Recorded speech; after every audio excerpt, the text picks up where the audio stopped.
আসসালামু আলাইকুম প্রিয় বন্ধুগণ, সকলে ভালো আছেন আশা করি। Today we are discuss the specific relief act 1877, অর্থাৎ সুনির্দিষ্ট প্রতিকার আইন 1877 সালের দুটি গুরুত্বপূর্ণ ধারা নিয়ে আমরা আলোচনা করব। সেকশন 8 এবং সেকশন 9, যে দুটা ধারা খুবই গুরুত্বপূর্ণ, পরীক্ষার ক্ষেত্রে বলেন আর বাস্তব প্র্যাকটিক্যাল ক্ষেত্রে বলেন। তো সেকশন 8 বলছে the recovery of specific immovable property, অর্থাৎ সুনির্দিষ্ট স্থাবর সম্পত্তি দখল পুনরুদ্ধার। The recovery of specific immovable property, অর্থাৎ মালিক কর্তৃক স্থাবর সম্পত্তি দখল পুনরুদ্ধার। তাহলে আর্দারার ক্ষেত্রে বলা হচ্ছে যে কোনো একটা স্থাবর সম্পত্তি, জমি, মনে করেন পুকুর, এরকম কোনো স্থাবর সম্পত্তি যদি আপনার বেদখল হয় এবং সেটার যদি আপনার মালিকানা থাকে, আপনার সত্ত্ব থাকে, বা আপনার যদি ওনারশিপ থাকে, আপনার যদি টাইটেল আপনার থাকে, তাহলে আপনি 12 বছর 12 ইয়ার্সের মধ্যে আদালতে মামলা করতে হবে। 12 বছরের মধ্যে মামলা করতে হবে। আর সেটা বলা হচ্ছে তামাদি আইনের 142 এবং 144 আর্টিকেল অনুযায়ী মোতাবেক যেদিন থেকে আপনি দখলচ্যুত হলেন সেই দিন থেকে গণনা করে 12 বছরের মধ্যে আপনাকে আদালতের দ্বারস্থ হতে হবে।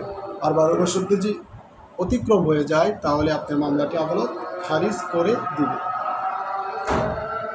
আচ্ছা, এটা গেলো একদিকে কথা। একটা বিষয় হলো যে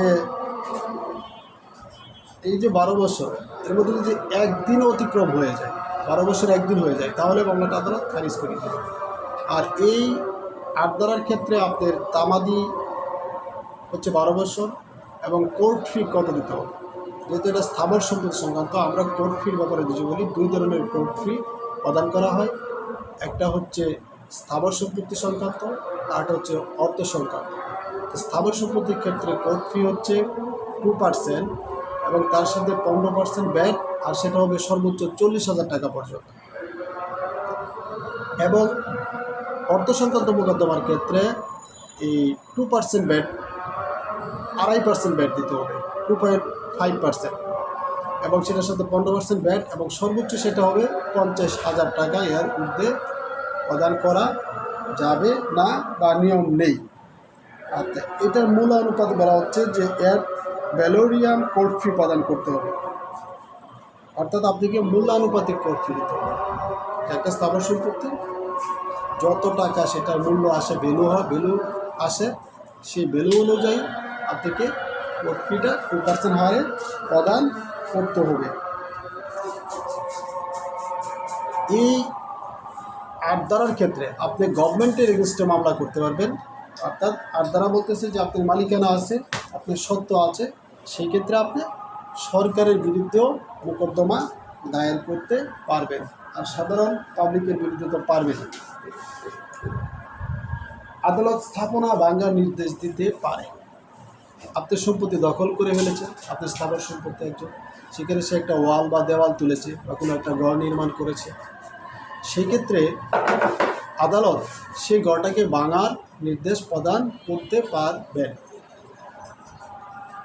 বিবেচনা সাপেক্ষে। যেহেতু আমরা জানি এই সুনির্দিষ্ট প্রতিকার আইনটা হচ্ছে সেকশন 22-এ বলা হচ্ছে, এটা হচ্ছে ডিসক্রিশনারি পাওয়ার অফ কোর্ট, আদালতের সুবিবেচনার উপর ডিপেন্ডেন্ট। আমরা যেটা দেওয়ানি কার্যবিধির 151 ধারায় পড়েছি, ইনহেরেন্স পাওয়ার অফ কোর্ট, আদালতের স্বেচ্ছাধীন ক্ষমতা বলে আদালত ইচ্ছে করলে কোনো স্থাপনা ভাঙার নির্দেশ প্রদান করতে পারেন। এবং সংক্ষুব্ধ ব্যক্তি যিনি মামলাটা দায়ের করেছিলেন স্থাবর সম্পত্তি সংক্রান্ত আর্দারা অনুযায়ী, তিনি যদি সংক্ষুব্ধ হন, তিনি যদি মামলায় হেরে যান, আপিলও করতে পারবেন, আবার রিভিউ করতে পারবেন। প্রথম অবস্থায় আপিল করবেন, আপিলেও যদি সংক্ষুব্ধ হন, তারপর রিভিউ অপশন আপনার জন্য খোলা আছে। এবং ডিগ্রি জারির মাধ্যমে আদালত ডিগ্রি কার্যকর করতে পারবে। আমরা জানি সাধারণত একটা ডিগ্রি বা আদেশ প্রদান করে আদালত, সেই ডিগ্রি জারি করলে হবে না, সেই ডিগ্রিটা আবার এক্সিকিউট করতে হবে, ডিগ্রিটা আবার জারি করাইতে হবে। তো কোর্ট ফি তো আমরা ইতিমধ্যে বললাম যে নির্ধারিত এবং মূল্যানুপাতিক দুইভাবে কোর্ট ফি নির্ধারিত হয়ে থাকে। সাধারণত স্থাবর সম্পত্তিতে কোর্ট ফি 2%, যা 40,000 টাকার বেশি নয়, এবং 15% ব্যাট যুক্ত করতে হবে। আর অর্থ মোকদ্দমার কোর্ট ফি হচ্ছে 2.5%, 2.5%, যাহা 50,000 টাকার অধিক নয়, এবং 15% ব্যাট যুক্ত হবে। এই ছিল মোটামুটি 8 ধারার আলোচনা। অর্থাৎ 8 ধারার ক্ষেত্রে আপনি একটা মালিকানা একজন মানুষ যে কোনোভাবে সে অর্জন করতে পারে। উত্তরাধিকার সূত্রে, ক্রয় সূত্রে, ইজারা বা দান গ্রহণের মাধ্যমে, বন্ধকের মাধ্যমে মালিকানা অর্জন করতে পারে। সেই মালিকানা অর্জনকৃত ব্যক্তি, ওনার একটা অধিকার থাকে, রাইট থাকে, তার সম্পত্তি সে তার দখলে রাখার, এটা তার একটা আইনগত অধিকার। এই অধিকার যদি কেউ খর্ব করে, তাকে জোরপূর্বক বল প্রয়োগ করে, বা যে কোনোভাবে তাকে দখলচ্যুত করে, তার জায়গা জমি বা সম্পত্তি থেকে তাকে জোরপূর্বক বা যে কোনোভাবে তাকে হটিয়ে দেয়, তাহলে সেই ব্যক্তি এই তামাদি আইনের 8 ধারা অনুযায়ী সে 12 বছরের মধ্যে মূল্যানুপাতিক কোর্ট ফি প্রদানের মাধ্যমে আদালতে মামলা দায়ের করতে পারবে। এখন সেকশন 9 আরেকটা ধারা, ওটা স্থাবর সম্পত্তি সংক্রান্ত, বাট এখানে মালিকানার বিষয়টা নেই। যে এখানে বলা হচ্ছে যে suit by person dispossessed of immovable property, suit by person dispossessed of immovable property, অর্থাৎ স্থাবর সম্পত্তি থেকে যদি কেউ বেদখল হয়, ডিসপোজেস হয়, তাহলে সেই ব্যক্তি কর্তৃক মোকদ্দমা দেয়। যে আপনার একটা স্থাবর সম্পত্তি, সেটা থেকে আপনি দখলচ্যুত হয়েছে, বাট আপনি সেটার মালিক কি না সেই প্রশ্নটা এখানে আসতেছে না। জাস্ট আপনার সেই সম্পত্তিটা দখলে ছিল, সেখান থেকে আপনি দখলচ্যুত হয়েছেন, তাহলে আপনি মামলা দায়ের করতে পারবেন, আপনার মালিকানা থাক অথবা না থাক। বলা হচ্ছে যে যদি কেউ বেআইনিভাবে দখলচ্যুত ব্যক্তি কর্তৃক দখল পূর্ববদ্ধ আছে, এই দ্বারার মোকদ্দমা বাদীকে বেআইনিভাবে বেদখল হতে হবে।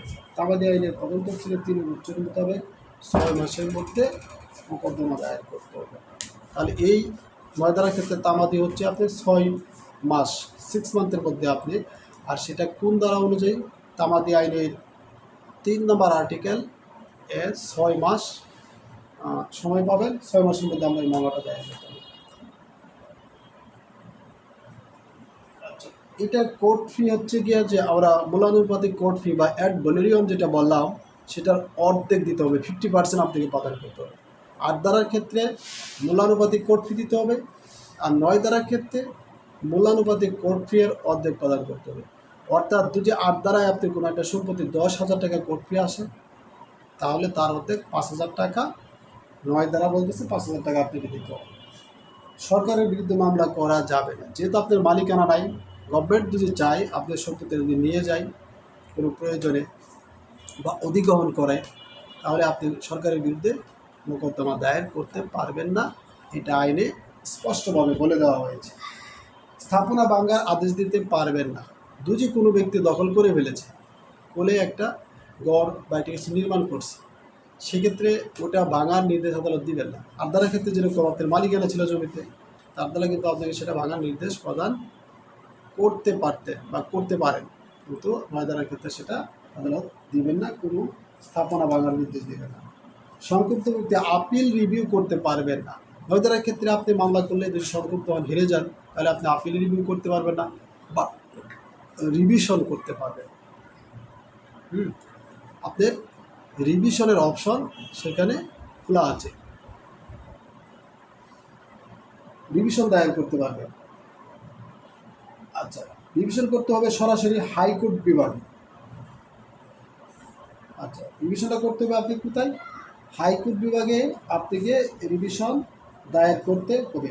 নিষ্পত্তির পরও সম্পত্তির মালিক হলে 8 ধারায় মামলা করা যাবে, ডিজিটালের মাধ্যমে কার্যকর করা যাবে। আচ্ছা, এখন বলা হচ্ছে যে এই 9 ধারার মামলাগুলো আপনি নিষ্পত্তি হয়ে গেছে, অথবা 9 ধারায় আপনি মামলা করে হেরে গেলেন, হ্যাঁ মামলায় আপনি সংক্ষুব্ধ হলেন বা মামলা আপনি রেজিস্ট্রে চলে গেল। এখন যদি আপনার সেই মালিকানা থাকে, তাহলে বলা হচ্ছে যে আপনি 8 ধারায় মামলা করতে পারবেন, এতে কোনো বাধা নেই। তবে 9 ধারায় যদি আপনি মামলাটা করেন, সেটা শেষ হওয়ার পরে আপনি আবার 8 ধারায় মামলা করতে পারবেন। এতে 9 ধারা বলতেছে এতে কোনো সমস্যা নাই, কোনো আপত্তি নাই। আপনি ইচ্ছা করলে 8 ধারায় আবার মামলা দায়ের করতে পারবেন। তবে শর্ত হলো আপনি মালিকানা প্রমাণ করতে হবে ফার্স্ট অফ অল। আর যদি মালিকানা প্রমাণ করতে না পারেন, তাহলে আপনি 8 ধারায় মামলা দায়ের করে কোনো লাভ হবে না, মামলাটা আদালত খারিজ করে দিবে।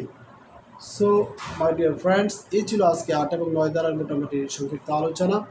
পরবর্তীতে ইনশাল্লাহ আমরা অন্যান্য সেকশনগুলো নিয়ে আলোচনা করবো, আপনাদের সামনে আসবো। সেই পর্যন্ত সকলে ভালো থাকুন, সুস্থ থাকুন, সেই প্রত্যাশা। আসসালামু আলাইকুম ওয়া রাহমাতুল্লাহি ওয়া বারাকাতুহু।